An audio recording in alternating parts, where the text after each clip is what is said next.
want to ask everyone that is watching right now, when you are under pressure, what is your go-to? Do you shut down? Do you go quiet? Maybe you get sharp and are a little snappy at some people, or maybe you go into fixer mode.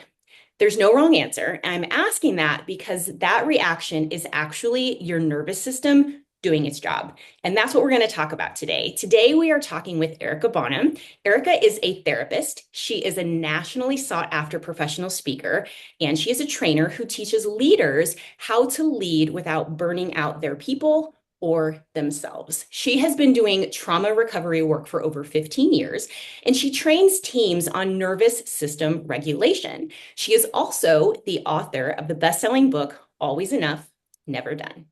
Hi, Erica. Hi, Jasmine. Thank you so much for that awesome intro.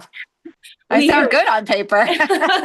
you're amazing. You're amazing. We're so excited you're here today. And I want to just jump right in. And I thought that we could start with the word trauma because a lot of people hear that and immediately go to, oh, that's not me. I'm fine. Other people have had it worse.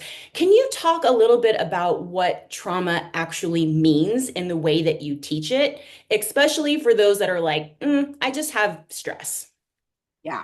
So I think we want to differentiate between big T trauma and little T trauma. So big T is what we would normally think of, right, as abuse or surviving a really severe car accident, being the victim of really violent crime, war, being around an emotionally, physically abusive situation or a sexual assault.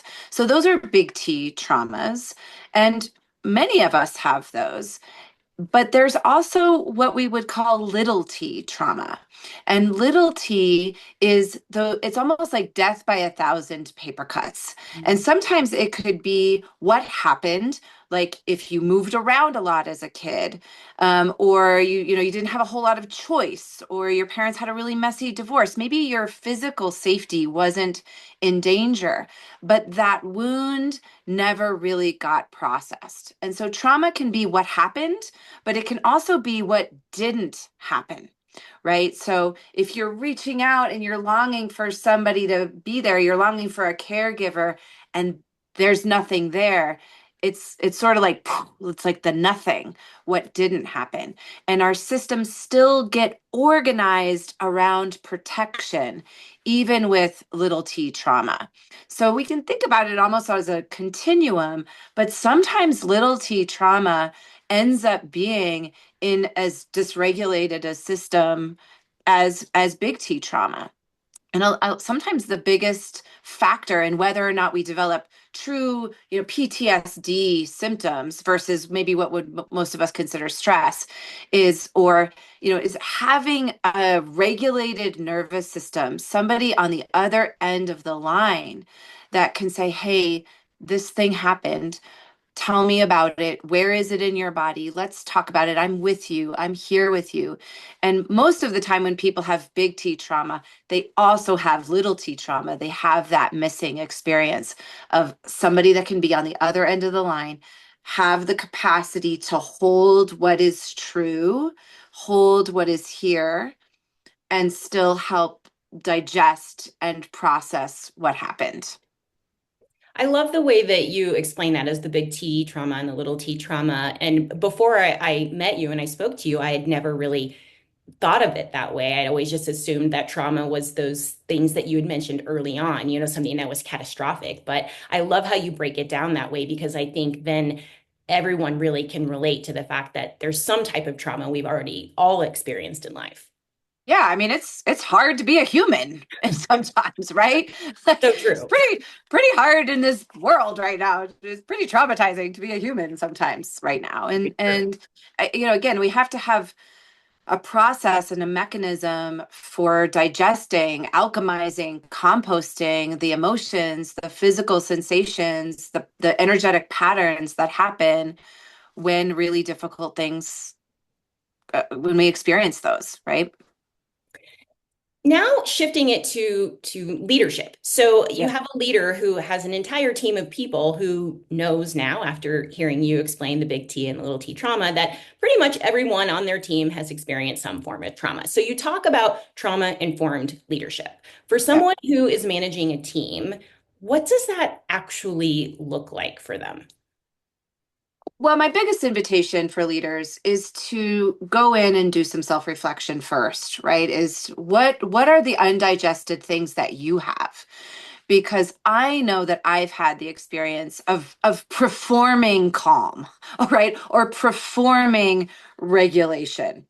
And a lot of times it's because my own stuff is getting activated and it's like I'm compressing it. I'm just like, okay, I'm just gonna stay calm. Everybody stay calm here, right? And it's almost like, people can really tell if you are regurgitating the latest Brene Brown book, right? If you're just saying all of the things, but what your body is communicating is dysregulation, or what your body is communicating is rage or frustration, or what your body is communicating is fear.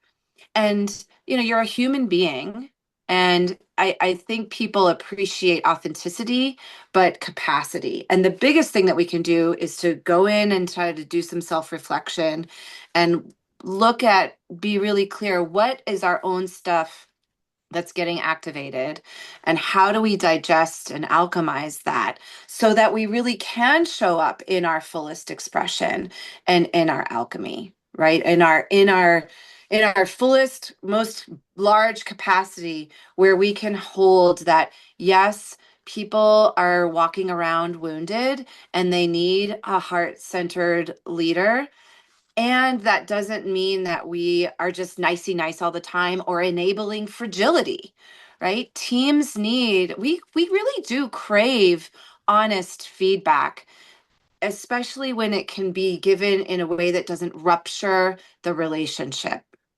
So I think talking with teams about what is the process for how we give feedback. A lot of teams have that, but people can tell if there's congruence, right? Congruence between what you are saying and what your body is communicating. And the biggest thing that we can do is go in and alchemize our own stuff, and then to practice regulating our nervous system so that we are growing our capacity to hold the messiness of being a human. I love that advice. That's fantastic. All right. One thing that you've said more than once is that um, accountability without toxic shame. Can you Mm. explain a little bit more about what you mean about that? Yeah. So, toxic shame usually means that there is a global definition of oneself, right? So, shame is like this deeply held belief that I am bad, or I do not belong here in this team or on this planet as I am. That the mistake or something that happened that I messed up on is connected to who I am as a person. Mm. And real healthy accountability is able to separate who you are as a person from the area of growth, right? Or the mistake that was made. And leaders really have the opportunity to set the culture, set the tone. And one of the most beautiful things we can do is to demonstrate accountability. So when we screw up, we're like, oh, yep, that was me. I did that. And and to figure out what happened to lead to that mistake and how I can move forward differently in the future. When leaders deflect or blame or get defensive, or they never really take accountability, that does not set safety in on the team, right? It's same with parents, right? If we aren't ever owning where we misstepped, then our kids or our teams are never going to feel safe to say, you know what, that was me. I screwed up. I would like to work, what the actual steps of accountability, healthy accountability, requires us, one, to be regulated in our systems, to be able to differentiate who we are from the mistake that we made. And leaders really can set the culture to have mistakes be required, right? Mistakes are required for learning and innovation, but how do we set up safety so that real accountability can happen? I love that. I actually was talking to someone the other day about something similar. When I took accountability when I was a manager, I had a team member who messed up pretty big, and I went to my boss at the time, but I took responsibility for that because she was my team member and I felt like I could have done more. I could have reminded her about something, but I took that accountability that, one of my team members made a mistake, but they were a part of my team. And I think that really it really stood out to that team member that she felt like I had her back, even though, she had made a mistake. And my boss, I think, respected me even more because he saw that I was taking accountability for my team. And, we made a mistake. We had to correct it and then move forward. Yeah, yeah, absolutely. I mean, real accountability builds trust. Mhm. And I'm just thinking of this thing that happened in my son's theater program, and this girl lied to the director and said that she was said she was stuck in traffic, and she had a group of the cast with her. And when they kind of got caught, and she just completely deflected, and they kind of tried to have a reparative process, like, hey, let's learn from this, let's like move forward in a different way. And then they were like, okay, let's do a group hug, and she was like, I'm just not ready for that right now. And it's like, girl, you are the one that did the thing, you're the one that made the mistake, you don't get to have the feelings, right? But that's the thing. I think what happens is people get stuck in shame. They get stuck in the dysregulation that shame causes, and it's so uncomfortable that they deflect it. They're like, no. And then either, and notice, right, like if I screw up and I'm like, I'm the worst, I know, I'm so terrible, like, that actually puts you in the position of trying to make me feel better about my mistake, right? It's about me rather than about the repair and the relationship, right? It's like, I screwed up. What do you need? How do I correct this? How do I make this better? The focus, right? I can still, I got to go in and work with my shame, but there's a difference between toxic shame and some healthy guilt.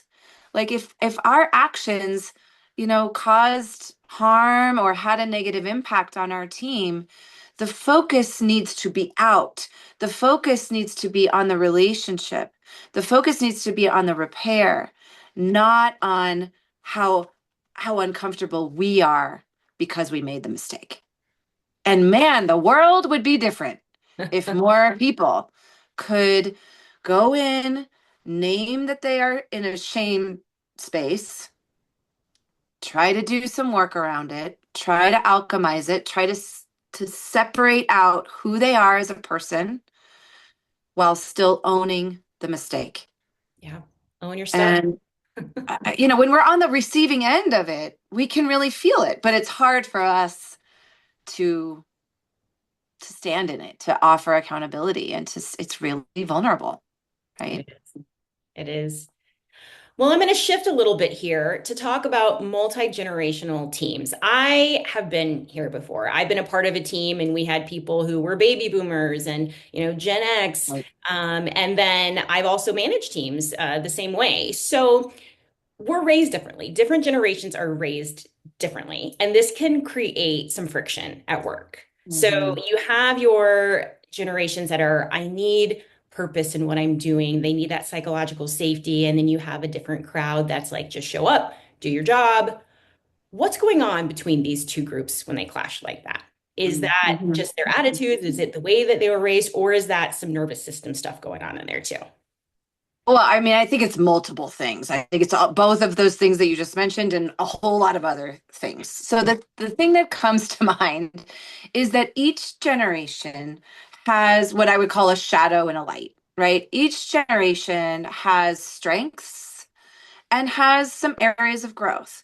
So, the baby boomers or the ones that are like, just show up, you do the work, you push through, whatever, there might be some resilience to that, right? There might be the strength of that is that there is a resilience, maybe a really strong work ethic. And there's just like a get it done attitude. The shadow of that, though, is that there's a maybe an unhealed collective value of productivity at all costs, Mhm. of no work-life balance, of no room for people to be human at work.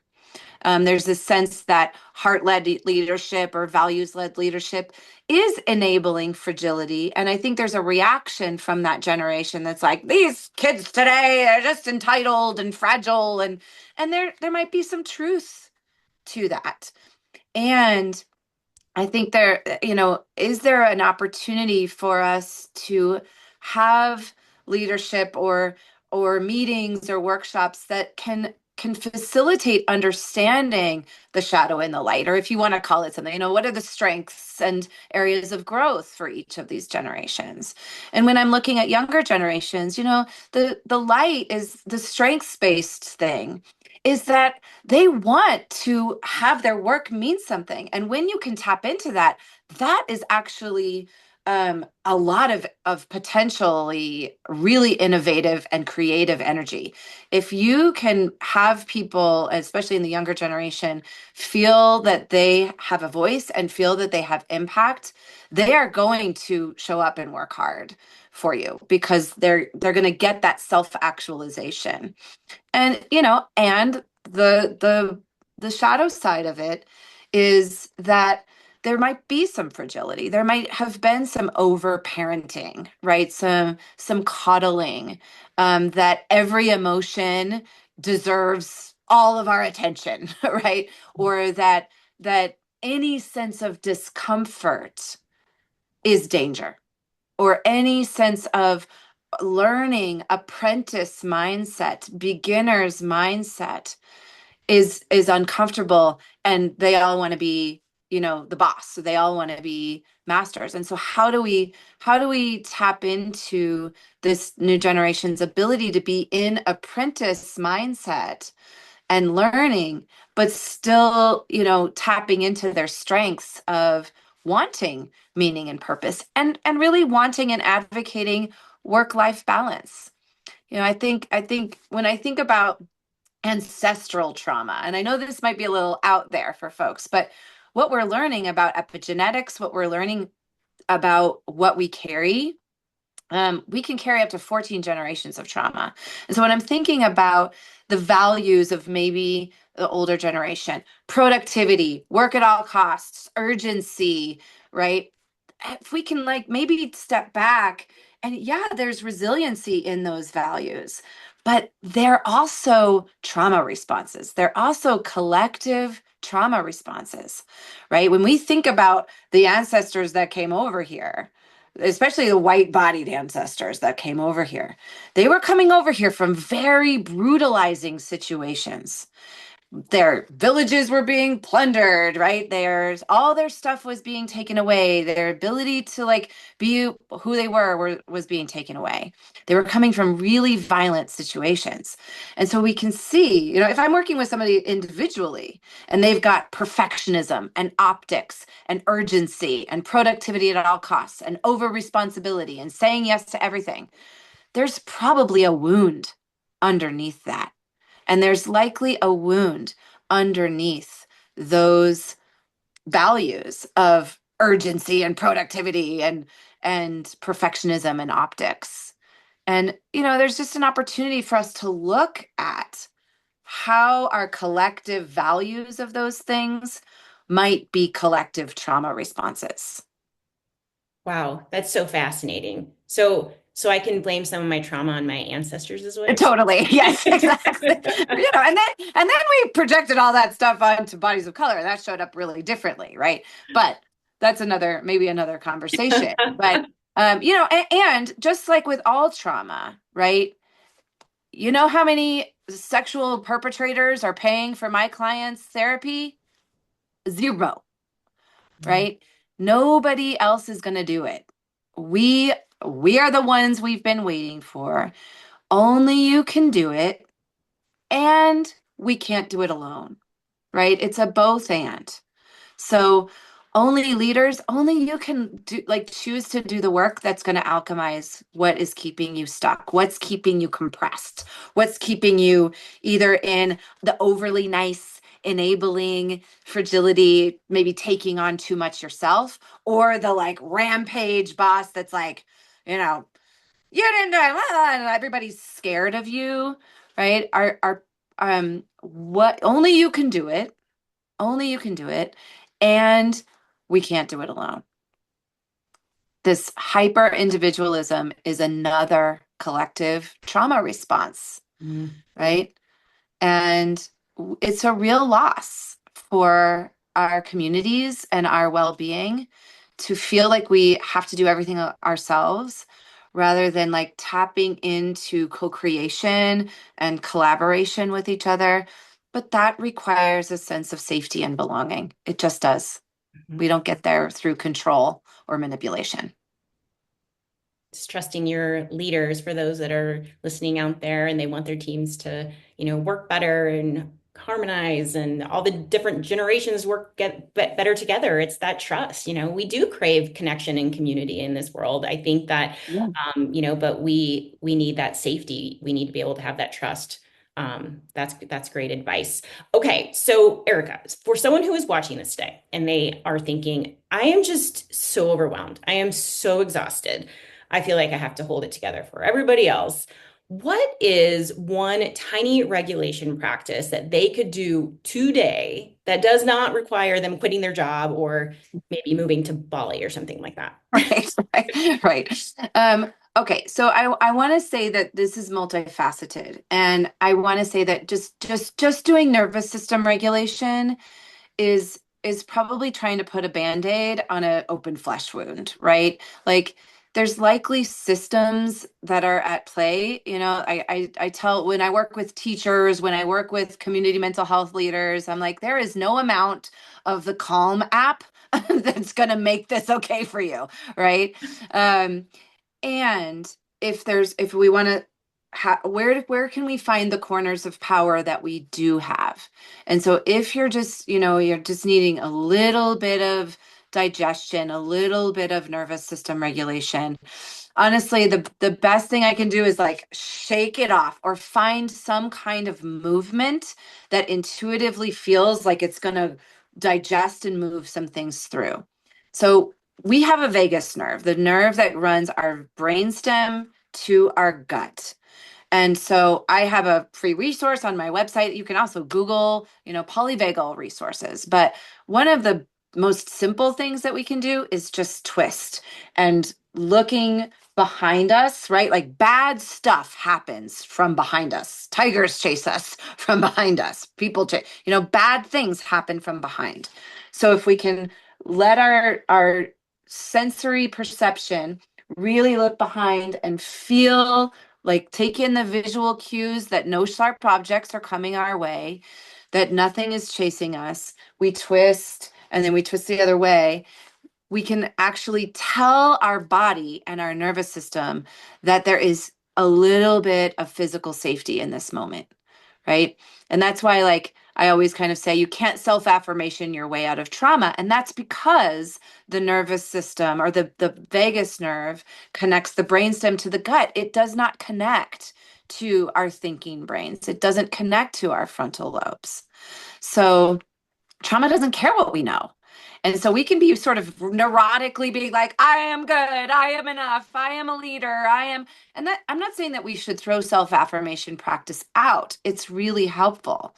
But when we can add an embodiment practice, really teach our nervous system to align to the energy of safety, to align to the energy of like enoughness and self-trust, that is powerful because then people will feel your congruence. People will feel that you are meaning what you're saying, that the words are matching what your body is communicating to their body, right? If your body is communicating rage, their body is going to be defensive. Wow. I'm going to be twisting today. I'm going to be doing Yeah. that. That's So, happening. yeah, twisting, shaking it out, putting some Prince on and dance around. I mean, I'm Gen X, so pick your pick your flavor of music, but right, moving, dancing, and that reminds me, like, I think really effective teams, and this could be a really collective reimagination, right? Of naming that not only do we have individual nervous systems, but we have relational nervous systems. We have collective nervous systems. So there's the nervous system of your team. Are people walking away from you rolling their eyes and feeling unsafe and feeling like they just have to sort of walk on eggshells and pretend? Or are people feeling or walking away from your meetings feeling expanded, feeling like, okay, there's some room for me to be human. There's some room for me to make mistakes. There's some room for me to try some things. There's some room for me to bring my ideas.